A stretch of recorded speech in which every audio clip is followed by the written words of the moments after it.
তোমার মতো মিষ্টি মেয়েকে সাজাতে পেরে আমি খুশি। Thank you so much. আমার নিজের যে অরিজিনাল বিয়ে হয়েছে সেদিনও আমাকে এত সুন্দর লাগেনি।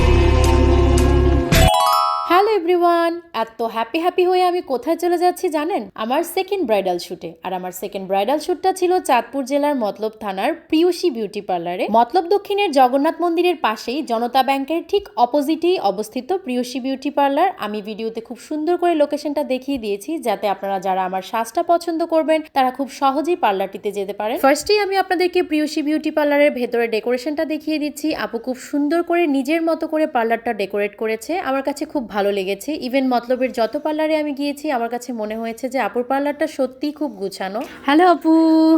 হাই। তা আমরা এখন স্টার্ট করি না? সো পার্লারে কিভাবে যাবেন সেটা তো সবাই জেনে গেলেন, তাহলে চলুন এবার আমরা পার্লারের সার্ভিসগুলো দেখে নিই। আপু আমাকে আগেই বলে দিয়েছিল যে আমি কিন্তু তোমাকে ফেসিয়াল করাবো, তাই আমিও কোনো ধরনের স্কিন কেয়ার প্রোডাক্ট না মেখে একদম মুখটা ধুয়েই চলে গিয়েছিলাম আপুর পার্লারে। তো আপু আমাকে প্রথমেই 7 স্টেপ হাইড্রা ফেসিয়ালটি করে দিচ্ছিল। এখানে আপু একের পর এক মেশিন ব্যবহার করে আমাকে খুব সুন্দর করে মাসাজ করে দিচ্ছিল। আমার এত আরাম লাগছিল। আর সত্যি কথা বলতে আপুর সার্ভিস এত ভালো, আমি আসলে এক্সপেক্টই করিনি যে আমাদের মতলবেও কোনো পার্লারে এত উন্নত সার্ভিস পাওয়া যায়। করে তোমার অনুভূতিটা কি? আমার তো অলরেডি স্কিনটা অনেক গ্লো করছে, আমি নিজেই বুঝতে পারছি যে বেশ বড়সড় একটা চেঞ্জিং চলে এসেছে ফেসের মধ্যে।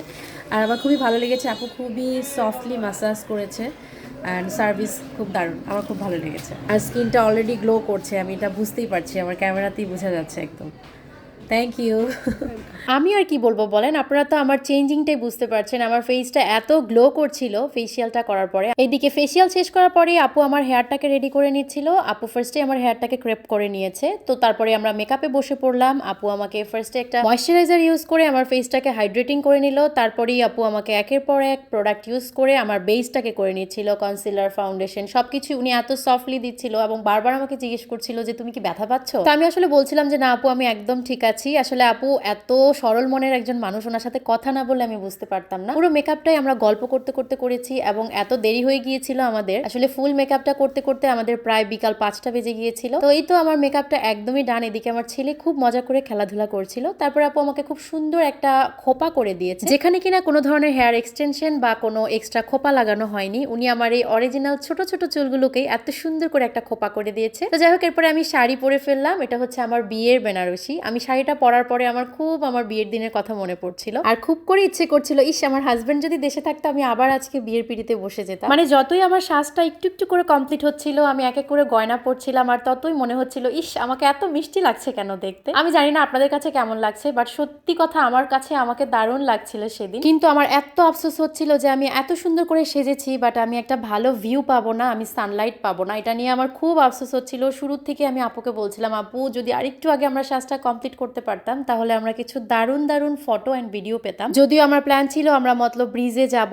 বা বিলে গিয়ে একটু প্রকৃতির সাথে ফটোশুট করব, বাট সেটা হয়নি যেহেতু সন্ধ্যা হয়ে গেছে। আমি আপুকে বলছিলাম, আপু আমাদের কাছে আর কোনো ওয়ে নেই, যতটুকু আলো আছে ততটুকুর মধ্যেই আমরা, যেহেতু মতলব জগন্নাথ মন্দিরটা কাছে, তাহলে আমরা মন্দিরেই চলে যাই, মন্দিরে গিয়ে কিছু ছবি ভিডিও বা শুট করে আসি যতটুকু সম্ভব। আর সত্যি কথা বলতে আমি যতটুকু করতে পেরেছি আমি সত্যি স্যাটিসফাইড। আমার বোন খুব সুন্দর করে আমাদেরকে ভিডিওগুলো করে দিয়েছিল। আমার ছোট্ট বোনটাকে অনেক অনেক ধন্যবাদ আমার স্পেশাল দিনটাকে এত সুন্দর করে ক্যাপচার করে রাখার জন্য। কিছু কিছু শুটও এত সুন্দর করেছে, আমার কাছে একদম প্রফেশনাল মনে হচ্ছিল। তবে যদি আমরা আরেকটু দিনের আলো পেতাম বা সানলাইটটা পেতাম সত্যি অসাধারণ হতো প্রতিটা ছবি ভিডিও। তারপরেও আমি যতটুকু হয়েছে ততটুকুতে অনেক অনেক হ্যাপি। আর আমাদের মন্দিরটা যেহেতু অনেক সুন্দর, মন্দিরের প্রতিটা ভিউতে এত সুন্দর লাগছিল, সত্যি কথা বলতে আমার কাছে মনে হচ্ছিল আমাকে দেবীর মতো লাগছিল। যদিও প্রথম দিকে আমার একটু আনইজি লাগছিল, কারণ এলাকার অনেক মানুষই আমাকে চিনে, সবাই তাকিয়ে থাকছিল, এটা সেটা জিজ্ঞেস করছিল, একটু লজ্জা লাগছিল, বাট পরে ইউজ টু হয়ে গেছি because this is my profession. তো মন্দিরের এই ছোট ছোট সুন্দর ক্লিপগুলো নিতে নিতে আমাদের প্রায় সন্ধ্যা হয়ে গেছে। তারপরে আমরা চলে গেলাম আবার আপুর পার্লারে, কারণ সেখানে আমাদের কিছু কাজ রয়ে গেছে, কারণ আমরা তখন রেডি হয়ে সাথে সাথে পার্লার থেকে বের হয়ে গিয়েছিলাম। তো আমার ট্রানজিশন ভিডিওর জন্য যে ছোট ছোট ক্লিপগুলো আমার দরকার সেগুলো নেওয়া হয়নি, তাই পার্লারে ঢুকেই আমি সেই ছোট ছোট শর্টগুলো নিয়ে নিলাম। আমার এই ব্রাইডাল শুটের অনেকগুলো রিলসই আপনারা দেখতে পেয়েছেন, অনেকেই জিজ্ঞেস করেছেন কোথায় সেজেছি, অনেকে আমাকে ইনবক্সে নক করেছেন তোমার এই সাজটা কত টাকা নিয়েছে। তো এটা আসলে আমার একটা প্রমোশনাল শুট ছিল। প্রিয়সী বিউটি পার্লারের ফারজানা আপু আমাকে খুব যত্ন করে ভালোবেসে সাজিয়ে দিয়েছে, আমি সত্যি অনেক স্যাটিসফাইড।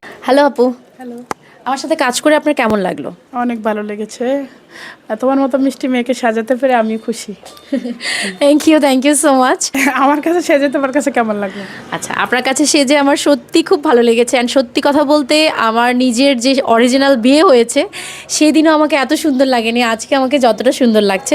এটা আমার একান্ত ব্যক্তিগত মতামত, আপনারা অবশ্যই কমেন্টসে জানাবেন যে আমাকে দেখতে কেমন লাগছে। আমি এর আগেও একটা ব্রাইডাল শ্যুট করেছিলাম, সেই সাজটাও আমার খুব পছন্দ হয়েছিল। আর আজকের সাজটা একদম হিন্দু একটা বউয়ের মতোই লাগছে। আমার সাজটা যদি আপনাদের ভালো লেগে থাকে তাহলে আপনারা অবশ্যই চলে আসবেন প্রিয়সী বিউটি পার্লারে।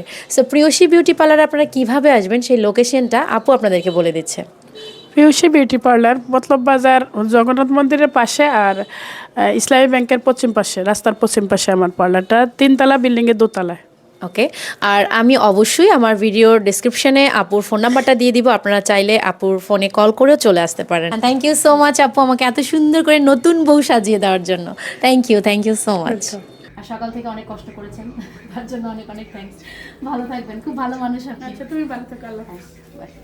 এই তো অবশেষে পুরো সারা দিনের একটা জার্নি শেষ করে আমি চলে যাচ্ছি বাসার উদ্দেশ্যে। আমার আসলে এই দিনটার কথা সারা জীবন মনে থাকবে। আপনারা যারা চাঁদপুর জেলা বা মতলব থানার মধ্যে আছেন তারা চাইলেই খুব সহজেই প্রিয়সী বিউটি পার্লারে এসে আমার মতো সুন্দর একটা লাল টুকটুকে বউ সেজে আপনাদের স্পেশাল দিনটাকে আরো বেশি স্পেশাল করে ফেলতে পারেন। এছাড়াও আপু পার্টি মেকওভার, হেয়ার ট্রিটমেন্ট ছাড়াও সকল ধরনের পার্লারের সার্ভিস দিয়ে থাকে। এদিকে আমি বাসায় আসার পরে সবাই আমার দিকে হাঁ করে তাকিয়েছিল। আমার মা তো বলছিল আমাকে এত সুন্দর লাগছিল, মা নিজের ফোন থেকে আমার এক্সট্রা ছবি তুলছিল। আর আমার বৌদি আমাকে বলছিল দিদি আসো তোমাকে আমি সুন্দর করে কলকা দিয়ে দিই। আর বৌদি কলকা দিয়ে এত সুন্দর করে আমার হাত আর কপালটা সাজিয়ে দিয়েছিল, মনে হচ্ছিল যেন আমার বউ সাজটা ঠিক তখনই কমপ্লিট হয়েছে। থ্যাংক ইউ সো মাচ বৌদি, and thank you so much Farzana আপু আমার এই দিনটাকে এত সুন্দর এত স্পেশাল করে দেওয়ার জন্য। তো আমার আজকের ভিডিওটি আপনাদের কেমন লাগলো অবশ্যই কমেন্টসে জানিয়ে যাবেন। Thanks for watching.